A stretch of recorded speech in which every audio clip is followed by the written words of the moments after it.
Hello and welcome to the CBI's SME Webinar, today delivered in partnership with DHL. For those of you I've yet to meet, and I'm starting to meet a lot more people now we're back on the road, my name is Deborah Fraser and I'm the Chief Commercial Officer here at the CBI. Now, the focus of today is really to help you, our SME community, understand the recent and upcoming customs and border changes arising from the EU-UK Trade and Cooperation Agreement, the TCA. And look, we've got a really jam-packed session for you. It's going to be a real opportunity for you to hear about the current supply chain constraints, specifically what they mean for SMEs, gain insight into the conversations the CBI is having with government, hear solutions for SMEs in the short to medium term from DHL, who I have to say at the recent SME Council SMEs were singing DHL's praises for the support they were getting. So Gordon, we're delighted to have you on the call, and what also the CBI is doing to support business. We'll also be going through some resources to help SMEs, help you through this challenging time, and to bring this all to life, we're delighted to be joined by Ed Leahy from Eurolay, and he's going to really take us through that, how they've driven commercial success against the backdrop of the new relationship with the EU and the pandemic. Now, look, we've got three fantastic speakers. We've got Russell Antrim, who's our head of EU trade at the CBI. We've got Gordon Wright, who is Vice President of Regulatory Affairs at the EU for DHL. And Gordon has spent the last 20 years specialising in supply chain security solutions and trade facilitation at an international level. And we have also got, as mentioned, Ed Leahy, who's the Finance Director for Eurolay. And Ed has been with the Eurolay for 4 years now and is responsible very much for obviously finance, but also Brexit planning and operational projects, in particular mitigating risks due to Brexit and COVID. Now, the format of today's session is as normal. We will hear from each of our speakers in turn, and then we will open things up for questions. So if you do have questions, please go to the chat box and send in questions. We've had a couple pre-sent in already, so we'll make sure we get those in, so, early bird and everything like that. But please do get in your questions, because if we're not able to answer them, we've run out of time, we will give them to our speakers and as homework, and we will come back to you on a one-to-one basis. So, but first off, before I just put myself on mute, I will just hand over to Russell. Russell's going to give you a bit of an overview of the Brexit landscape from the past 12 months and talk around some of the specific challenges that SMEs are working and how the CBI is looking to navigate some of these changes. So Russell, over to you, and thank you very much. Morning, everyone. As Deb said, so I'm Russell Antrim, so I head up the CBI's EU trade team. My team, we've been on the whole Brexit thing for over 5 years now, so we've got lots of scars to show for it. And our team is now focused kind of on how we're helping businesses adapt, how we can build ambition from the agreement, which we'll touch on later, and also how can we use some of the newfound freedoms of Brexit to benefit UK businesses. And actually, yesterday I was kind of trying to jot down my thoughts for today's session, and I remember that I'd done a webinar for SMEs almost a year to the day, just after the TCA was agreed, and I actually read the first line, and it opened with government setting out post-Brexit agenda, negotiations with EU on NI continue to grind on, and a year of my life flashed before my eyes. However, just because the politics feels familiar, albeit with some of the main kind of protagonists swapping deck chairs around, we do kind of know more about the trade agreement. We know the challenges it presents for firms.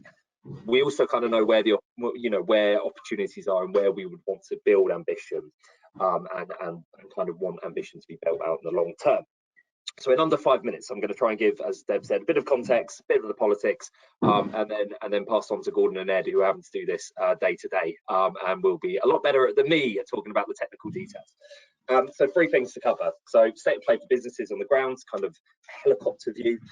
State of play in the political negotiations, what's around the corner, why it matters, and then finally what the CBI are doing. So I'll start with the first. Obviously, a year into the TCA, lots of changes for businesses across the piece. New customs, IT systems, rules of origin, new restrictions on business travel. And while recent figures on exports to the EU haven't shown a dramatic drop-off, the challenges presented by Brexit haven't been easy in the slightest bit, as I'm sure everyone can attest. For some sectors of our economy, it's been a triple whammy of red tape, double regulation, rising compliance costs, and for smaller businesses, many of them, it's been simply too much. In general, we found that smaller firms, shorn of resources, the manpower, and a lot of time the cash reserves of their larger kind of counterparts, have been kind of less able to adapt and anticipate change. And although many of the barriers are the same, and they keep big businesses up at night as well, actually those challenges for smaller firms have often been prohibitive, and they've actually ceased trading with the EU altogether, which is not a good thing, because this stuff really does matter. I mean, if we look at the Northeast alone, got almost 200,000 jobs are reliant on exports. Companies that export, they pay 7% more than the median wage. And actually, businesses that export goods are more productive, and actually recent studies say 21% more productive than counterparts that do not trade.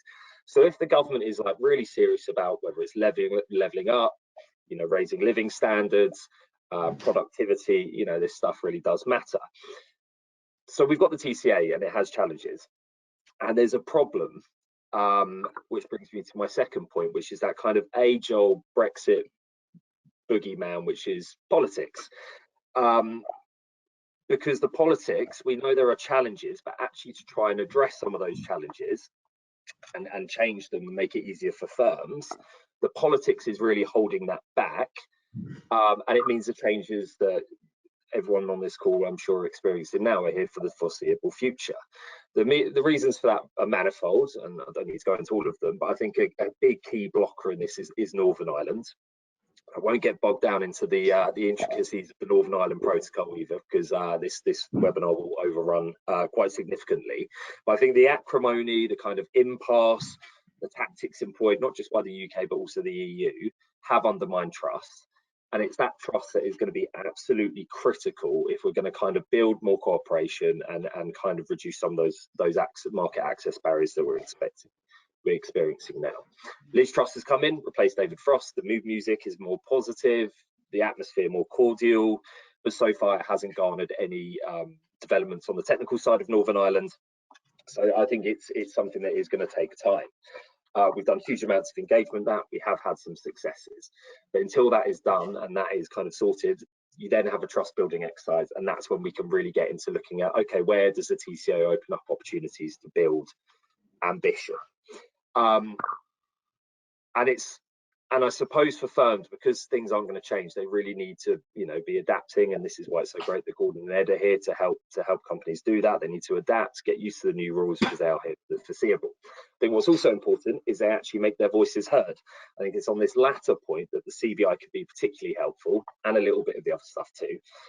So I'll finish up quickly running through what the CBI's approach is, and I can boil it down into kind of 3 prongs, I suppose. So the first is getting businesses as much support from government as possible. We have weekly meetings with the government and calls. Actually, we've got a fortnightly call with the Paymaster General in the Cabinet Office, who is actually leading kind of business preparations.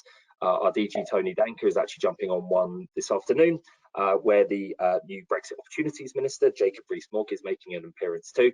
So we do have this regular kind of contact with the government, where we can take first-hand evidence that we hear from our members and take it to the top echelons of government.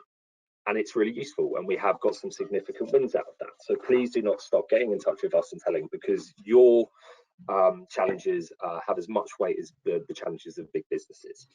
Second, for us is getting past the politics and onto ambition. I mentioned our engagement in Northern Ireland, but it goes far wider than that. We are talking to policymakers across the UK and the EU, and I think, although the politics is difficult at the moment, it's absolutely critical that we continue to keep dialogue on the EU side. So we're talking to our sister federations in those countries, kind of emphasising the joint business interest in kind of reducing some of these market access barriers.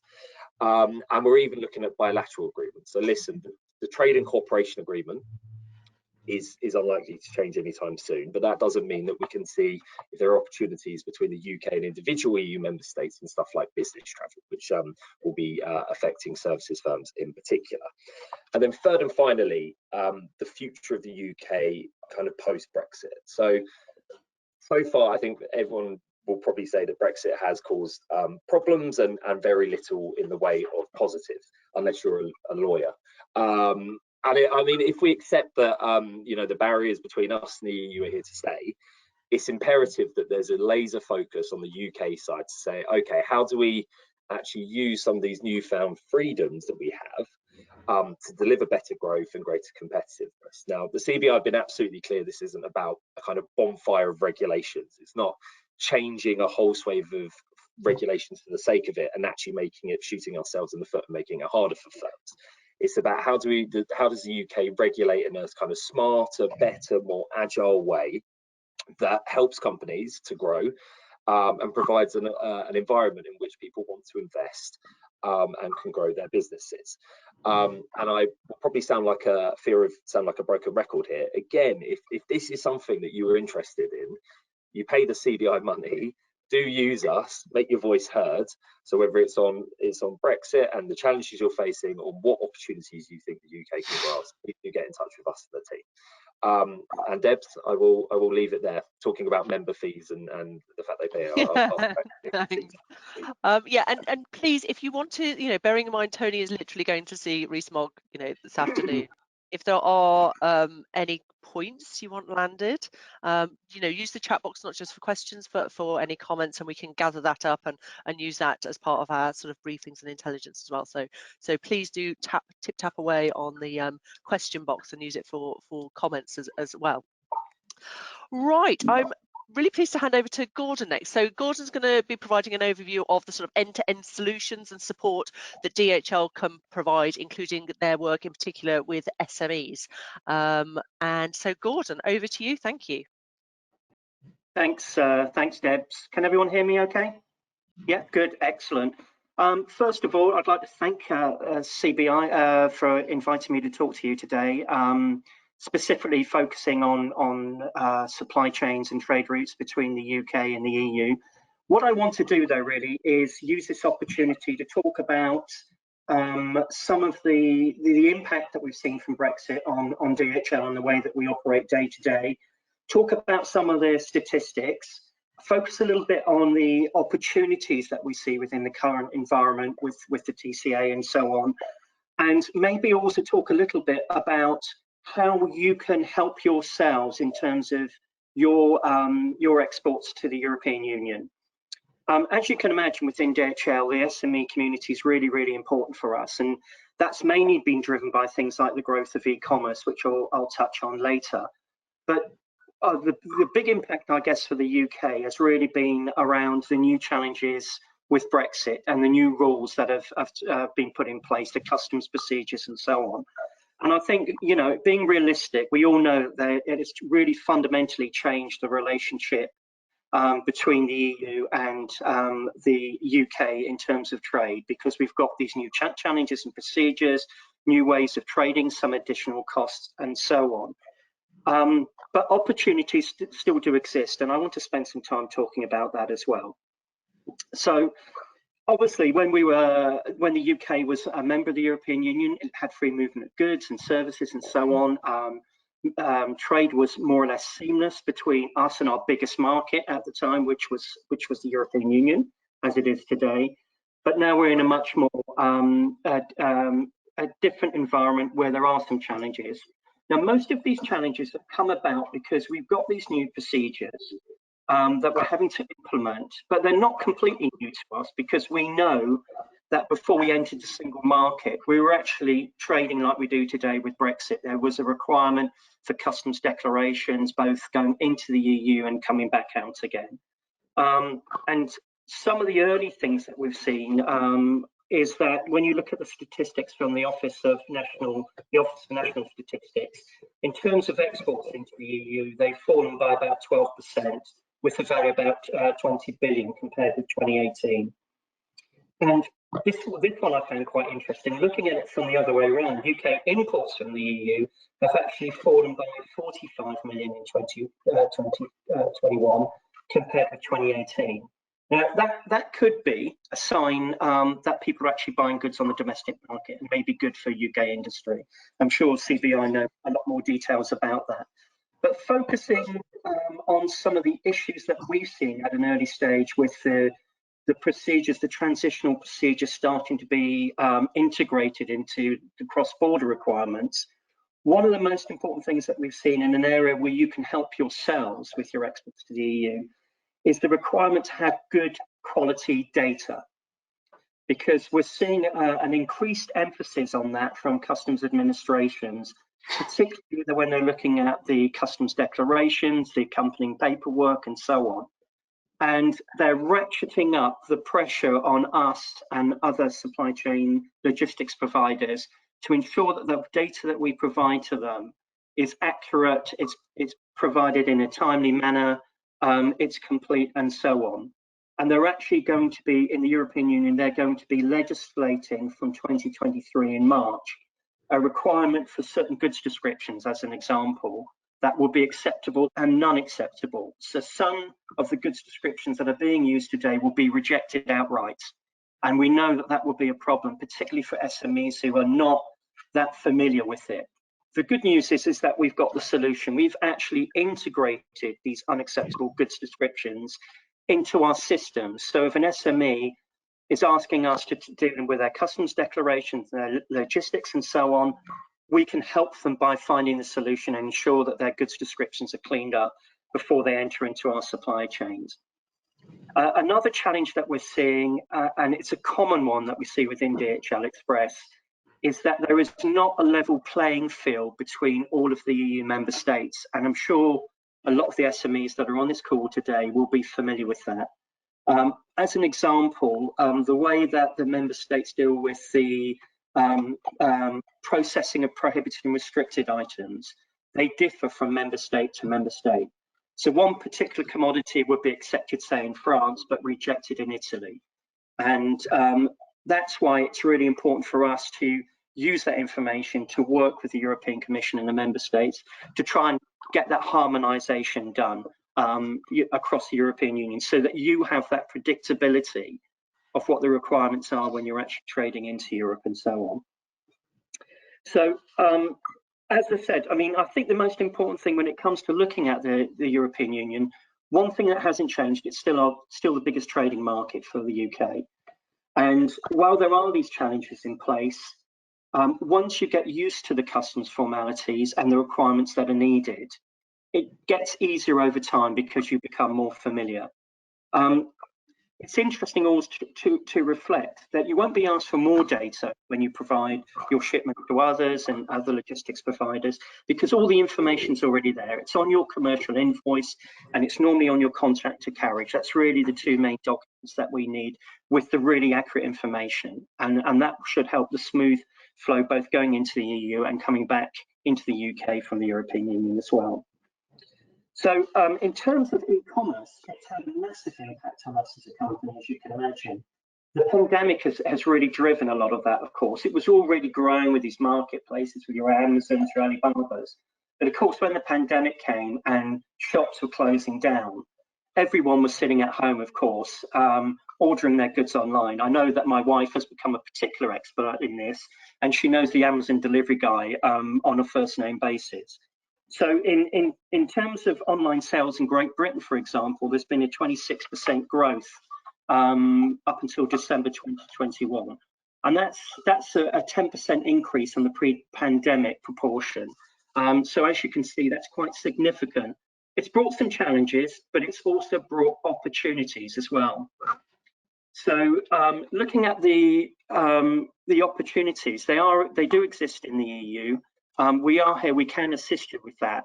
But in order to do that, we've got to make sure that we have smart regulations and that the government is listening to us, as Russell mentioned earlier on. And we need to ensure that that trade deal, including the Northern Ireland section, is dealt with in a sensible way that is trade friendly, but also takes into account the things like safety and security that are required across international borders today. So what do we do in this space? Well, you won't be surprised to hear that DHL, a global company, is very active in their regulatory engagement with governments around the world, and particularly in the EU and the UK. Most of our work is driven through our associations, because like CBI, we are stronger together. We're stronger when we lobby, when we advocate, when we engage with ministers, when we're working together, because 99 times out of 100, us and our competitors have got the same concerns with government and procedures that don't work. What we found is really critical, though, is in that engagement not to wait until a regulation is about to be put in place. It's really important for us to actually formulate that regulation, what I call getting ahead of the curve. And that's why we need the feedback from SMEs, from CBI members on what's working and what's not working, as Russell mentioned, because then we can help shape those regulations to make sure they're business friendly as well. There are some things coming up in the UK that I just wanted to touch on briefly, some regulations. You know, some of the transitional arrangements are coming to a close, like they're dealing with SBS goods coming into the UK and so on.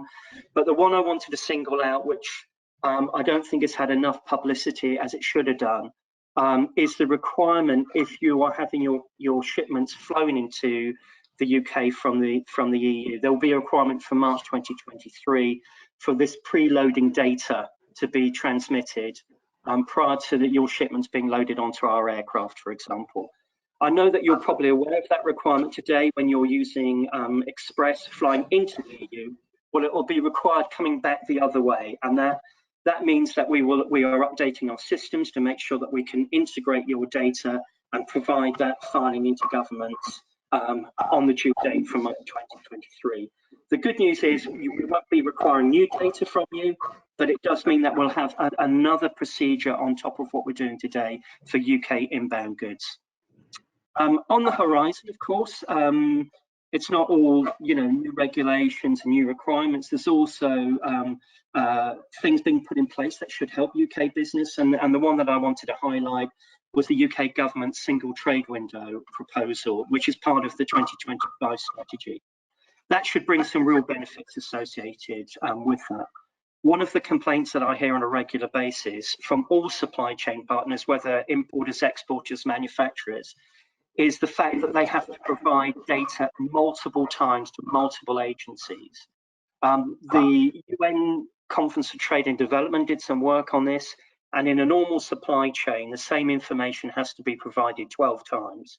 That single window should reduce that significantly in the UK, because you provide your data once and it goes to all the agencies within the UK who need that data. So that should really help you, although it's a few years down the line now, but heading in the right direction. Moving forward, and what we're looking to do as well is, as well as needing your information accurately, we need to use our expertise to actually integrate your information in our day-to-day business. With all of these changes taking place, what was actually clear to us is that we needed to also reach back to our customers on a regular basis, like CBI is doing today, to make sure they're aware of all these up and coming new requirements and adjustments that are taking place. Because what we found is that while some regulations are quite stable, like the TSA, other regulations are changing with short notice. I mean, the Brexit regulations, we didn't know to the 24th of December, of course, with an implementation of the 1st of January. But the one specific example I'm thinking about within the UK, Great Britain and Northern Ireland, is obviously the requirements between the UK and Northern Ireland, the waivers that exist today. They can change from day to day, and that takes a lot of outreach to our customers so that they know what's taking place, so that they can anticipate these changes. So from our side, similar to what you're doing at CBI here today, we will be running a series of dedicated webinars for international trade, and all of CBI's members are welcome to attend. We'll be focusing on some of the opportunities that we see that exist within the Europe market, but also looking at some of the challenges that exist today and are forthcoming.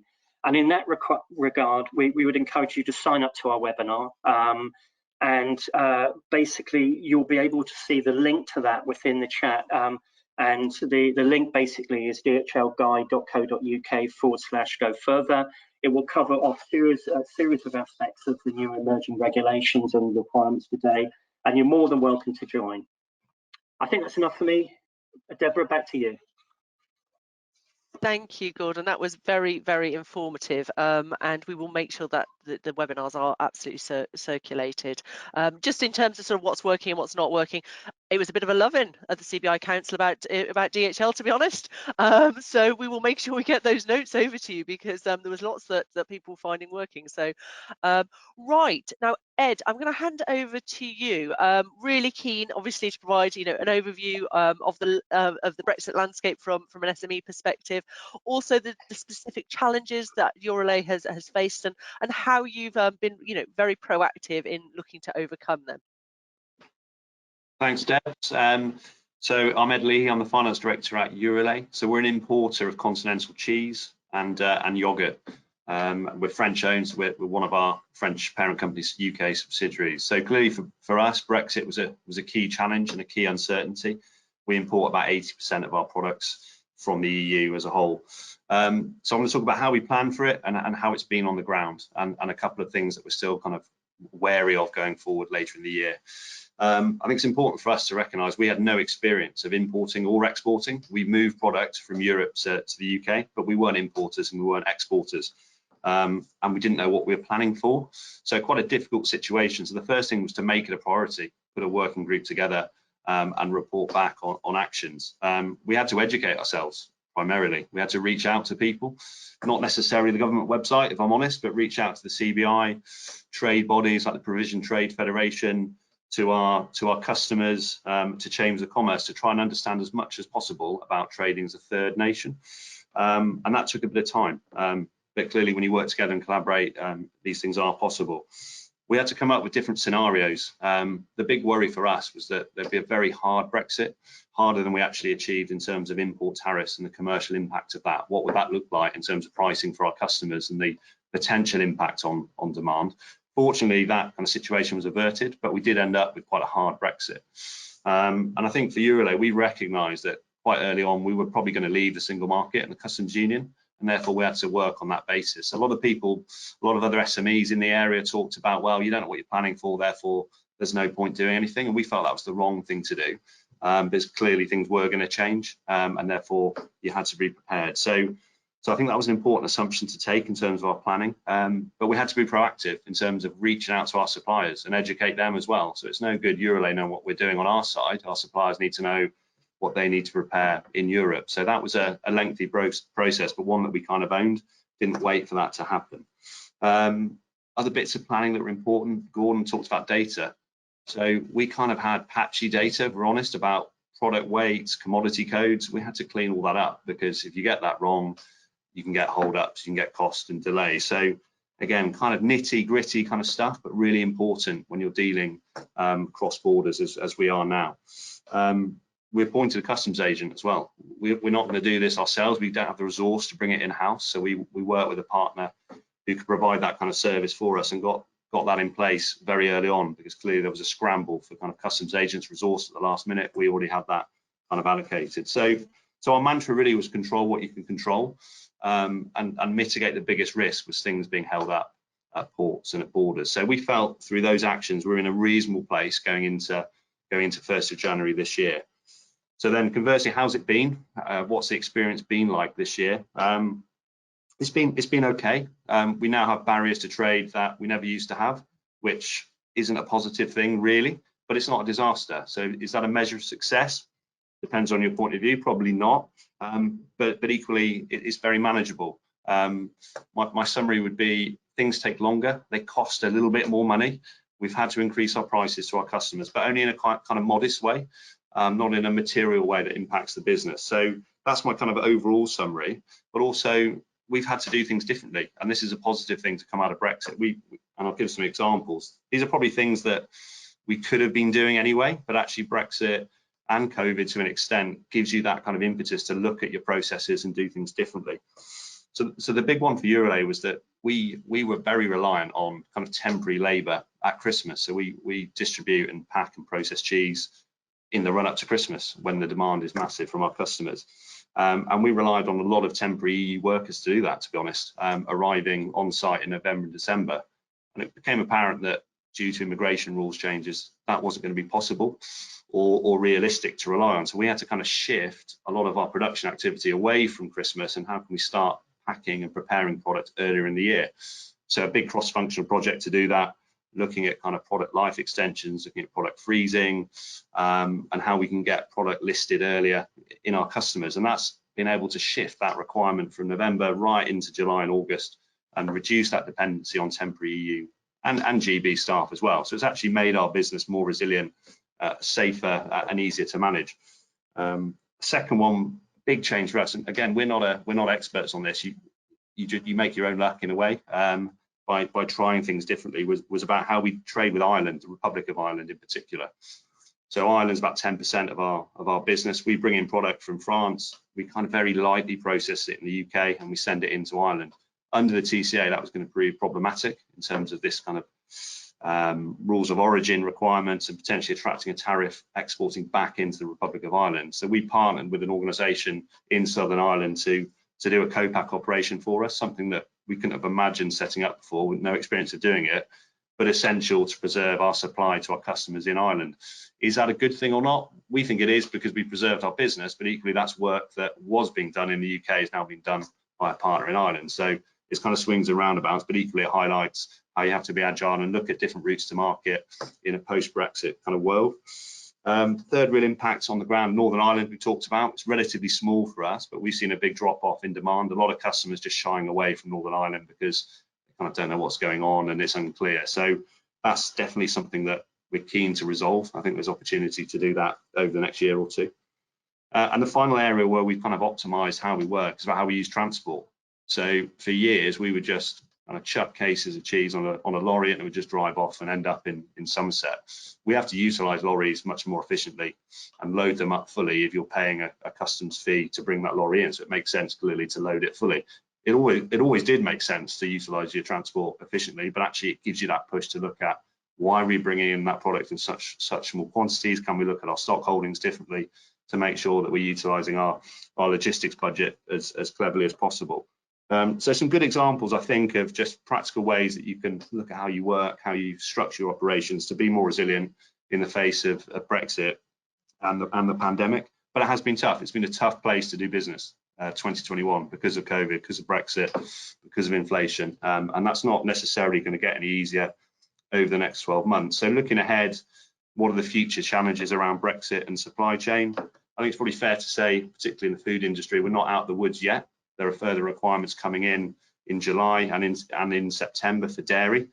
That's going to place more burden on our suppliers to get paperwork ready. So things like export health certificates for dairy products. And we're working with our suppliers to make sure they understand how they need to get those certifications done on a timely basis so that we don't get delays. So we're not resting on our laurels at all. There's going to be challenges continually on labour and how we adapt our business model because there's not so much particularly warehouse packing labour available, and we're already on the road to doing that. And we recognise that lead times are increasing as well on certain commodities like packaging. So it is tough. It's very it's a battleground out there, but we think that with good planning and good networking through our partners that we can overcome kind of Brexit and supply chain challenges reasonably effectively.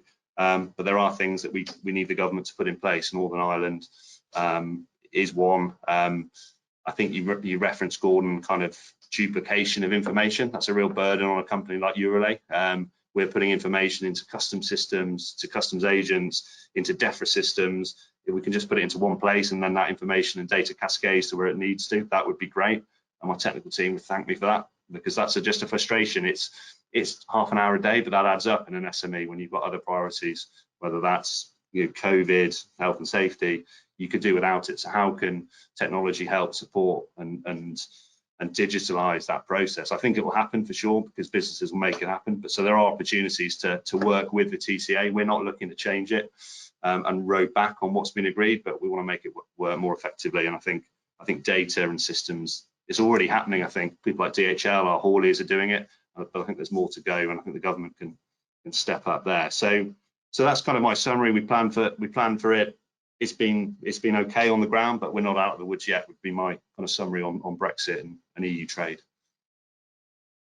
Thank you, Ed. I think that just the resilience of our SME community is fantastic, and so thank you for sharing so candidly what you've been going through. Look, we've got a couple of questions in the chat box, which actually we were talking about this earlier this morning about what's happening in Russia and Ukraine and how upsetting it all is. But there's also a question here about any increase. Russell, this might be maybe to you, increased sanctions, and maybe Gordon to you as well, in terms of, I know you're interested to hear what operations are happening in Ukraine for DHL, but really, how do we feel about increased sanctions, possible war with Russia, and how it might impact import exports with the wider EU rather than necessarily with Russia or Ukraine? Is there any, Russell, perhaps I can come to you in the first instance, then Gordon, perhaps Yeah, to you. absolutely.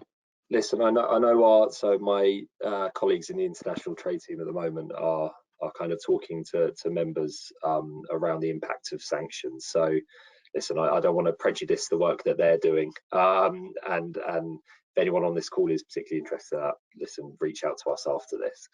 I think on UK and EU trade, listen, we still don't know. It's obviously it's only started this morning. However, I do think when we're talking about the wider geopolitical stuff, particularly around Brexit, listen, this is going to take up time for a lot of people in senior people in the EU and the UK. So we were talking about Northern Ireland and trying to find a breakthrough in Northern Ireland. Does that potentially, I'm not saying it gets put to the wayside, but Liz Truss is obviously the UK's chief negotiator for that. She's going to have quite a lot on her plate. Now Russia has invaded Ukraine, so it could see perhaps Brexit and the focus on Brexit perhaps take a little bit more of a backseat. But listen, it's early days, so it's very difficult. Gordon, is there anything you'd like to add on that? Yeah, I mean, obviously we're not here to make sort of political statements on what's going on. It's all news to us. I woke up this morning to find the news, so I must admit, personally, it wasn't unexpected. In terms of the impact on us, all of our operations in Ukraine are suspended at the moment. Our staff have been told to stay at home. The airports are closed. And it's also the case with the Russian airports that border Ukraine. There's 10 airports that have been, our operations have been closed down for some time. And we have got a massive network in Russia. So we're waiting to see now what the sanctions will be. And whatever the sanctions are, we will obviously comply with that. We've got a big compliance team that works on these topics at the moment. But it's too early to tell the impact, really. I think we need to wait for a while.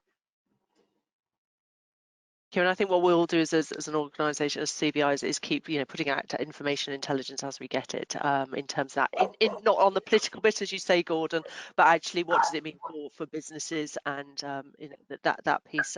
There's news channels to talk about the politics. That's not our space. Look, I'm going to just have one very quick question because I'm conscious of time, and Ed, I'm going to come to you. In terms of sort of preparing for controls from the 1st of July, is there any additional sort of how prepared are you feeling, and is there additional support that you want and would like? I mean, I know you've perhaps touched on that already, but just sort of thinking about that 1st of July. Thanks, Debs. Yeah, I think from a Eurolay perspective, we're quite confident on what we need to do. I think our concern is, as I think I said earlier, it's going to place a lot more burden on our suppliers. So the exporters out of the EU, are they truly ready to get veterinary sign off on cheese on a daily basis? They're kind of, I'm not sure. I think it's patchy. So I think that would be my concern. We're obviously having conversations with many of them, but until you start turning the wheels in anger on putting these new processes in place, you don't quite know how it's going to work. So I think that would be my concern. Is we're hearing a little bit anecdotally, is that really going to happen still? Surely not. It doesn't make any sense. It is going to happen. You need to get ready. So I think that would be my concern, is that we need to be joined up on both sides of the channel. On our side, it's just about, you can do trials and you can test and you can think you know what you're doing, but can you do it repeatedly 5 days a week, 7 days a week even, and what does that mean for resource internally? We think we can absorb it, but actually maybe when you start doing these things in anger, actually you need to resource differently, or you need people to work different shift patterns because actually there's product coming in the afternoons or the evening. So it's these kind of little practical things that worry me a little bit, but I think we'll be able to adapt to it. But as I said, I think the concern is more on the EU side with some of our suppliers, because actually they've been shielded a little bit because of the phase in of the Brexit rules. Actually, it's going to be a big step up for them. So it's manageable. It might have to get a little bit tricky and a bit slower for a while, but then it will pick up and it will become embedded, because there's no alternative. You have to get on with it and optimize how you work. Yes, just get on with it, haven't you? And actually, Gordon, just coming back to your bit around, imports sort of reduction. It's interesting, just on a very personal basis. At Christmas, I've got family who live in Germany, and the Christmas presents arrived, and the duty that we had to pay was like quite significant for the presents came in. I have to say, I'm buying presents now in Germany to send, rather than buying presents in the UK and sending over, and they're doing the same. So on a very micro level, it's knocking each other out, because we're buying in country for each other. But it's interesting just thinking about some of those changes that on a very sort of very micro personal level it's doing, and how that sort of skews that trade on a wider basis. Anyway, enough of my ramblings. I'm really, thank you so much. Really good session, really very interesting and very informative. So Russell, thank you to you as always. Gordon, to you and DHL, keep up the good work. And Ed, keep being a trooper in terms of imports and getting that cheese around. All right. Take care, everyone, and have a good weekend when it arrives.